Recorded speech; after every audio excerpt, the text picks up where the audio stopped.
Assalamualaikum warahmatullahi wabarakatuh.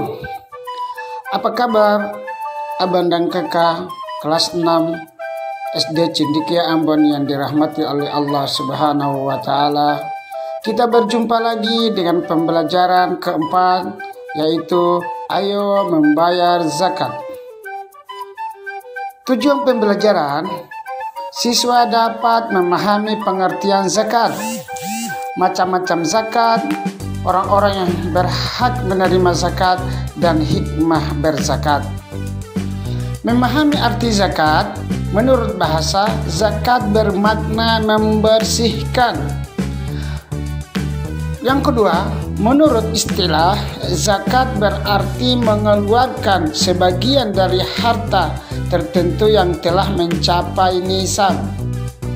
Yang ketiga, jadi zakat itu sebagai harta tertentu yang wajib dikeluarkan oleh umat Islam untuk diberikan kepada orang yang berhak menerimanya.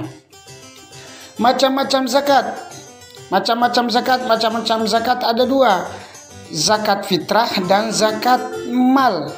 Zakat fitrah adalah mengeluarkan beras atau bahan makanan pokok lainnya sebesar 2,5 kg atau 3, liter tiap orang. Beras atau bahan makanan pokok yang telah terkumpul tersebut akan dibagikan oleh amil zakat, yaitu petugas pengumpulan zakat, kepada orang-orang yang tidak mampu. Waktu membayar zakat fitrah boleh dilakukan mulai tanggal 1 Ramadan sampai menjelang sholat Idul Fitri. Orang yang wajib mengeluarkan zakat fitrah: 1.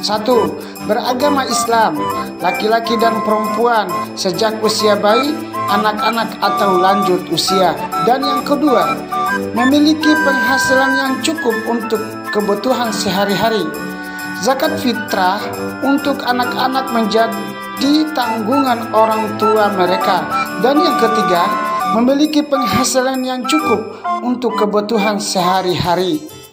Zakat fitrah untuk anak-anak menjadi tanggungan orang tua mereka. Dan yang terakhir adalah orang itu masih hidup sampai akhir Ramadan.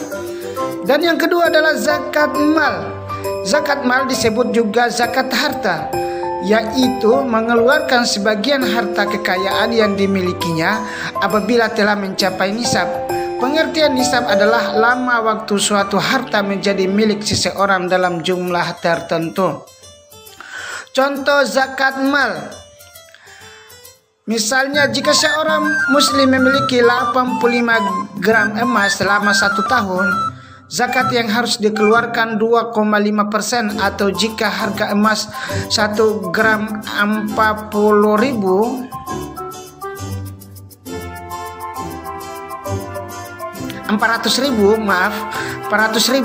nilai nisabnya adalah 58 gram kali 400.000. Jadi total menjadi 3.400.000 zakat yang harus dikeluarkan. 2,5 dari 3.400.000 menjadi 850. Zakat mal dimaksudkan untuk membersihkan harta yang dimiliki, oleh karena di dalam harta itu ada hak fakir miskin. Syarat wajib zakat mal. Syarat wajib zakat mal: 1. Memiliki harta adalah orang Islam. Yang kedua, pemilik harta telah balik dan berakal atau tidak gila. Dan yang ketiga, harta tersebut termasuk dari jenis-jenis harta yang wajib dizakati. Dan yang keempat, harta tersebut telah mencapai 1 tahun. Dan yang kelima, harta tersebut milik sendiri. Jenis harta yang dizakati: 1. Perhiasan emas dan perak yang disimpan. 2. Uang simpanan yang telah mencapai 1 tahun. Serta 3. Harta atau uang yang diperoleh dari usaha berdagang atau bekerja. 4. Hasil pertanian, misalnya kambing, sapi, dan kerbau. 5. Barang temuan, misalnya perhiasan, uang, logam yang terbuat dari emas atau guci yang tinggi nilainya. Orang yang berhak menerima zakat. Orang yang berhak menerima zakat disebut mustahik.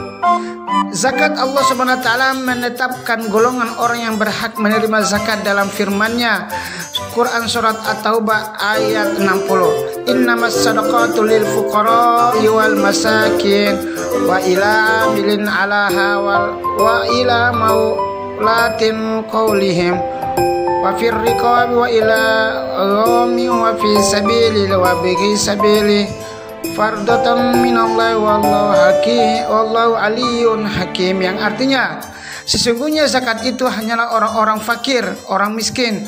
Ambil zakat yang dilunakkan hatinya atau mu'alaf untuk memerdekakan hamba sahaya, untuk membebaskan orang yang berhutang untuk jalan Allah, dan untuk orang yang sedang dalam perjalanan. Sebagian kewajiban dari Allah Subhanahu wa taala Maha mengetahui dan Maha bijaksana. Untuk lebih memahami, marilah kita simak penjelasan 8 golongan yang berhak menerima zakat.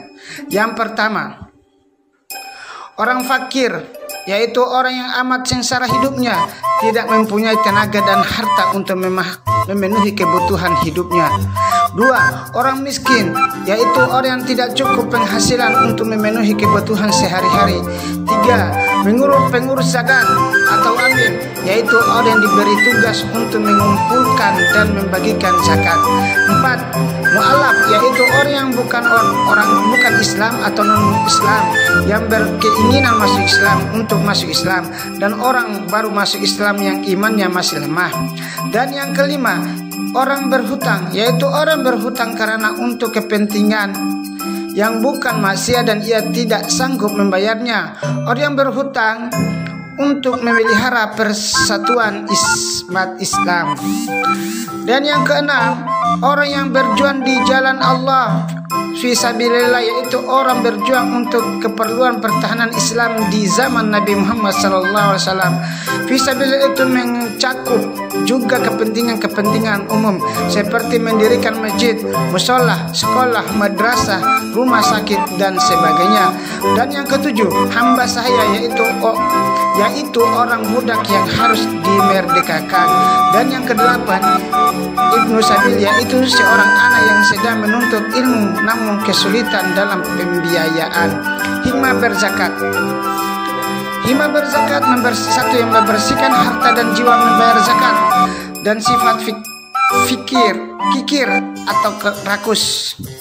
Dan yang kedua, membantu orang yang kesusahan atau kesulitan dari segi ekonomi. Ketiga, mendorong manusia untuk berjiwa sosial dan peduli kepada sesama. Mendorong manusia untuk bersikap jujur dan bertanggung jawab atas harta yang dimilikinya. Mengingatkan manusia bahwa harta dan kekayaan hanyalah titipan dari Allah Subhanahu wa taala. Dan yang terakhir, ayo kita berlatih atau kita kerjakan tugas-tugas di bawah ini. Jawablah soal-soal di bawah ini dengan benar dan tepat 1-5. Dijawab, ditulis di buku atau di kertas, baru japri ke Pak Guru. Syukron atas perhatiannya. Kita berjumpa lagi di lain waktu. Assalamualaikum warahmatullahi wabarakatuh.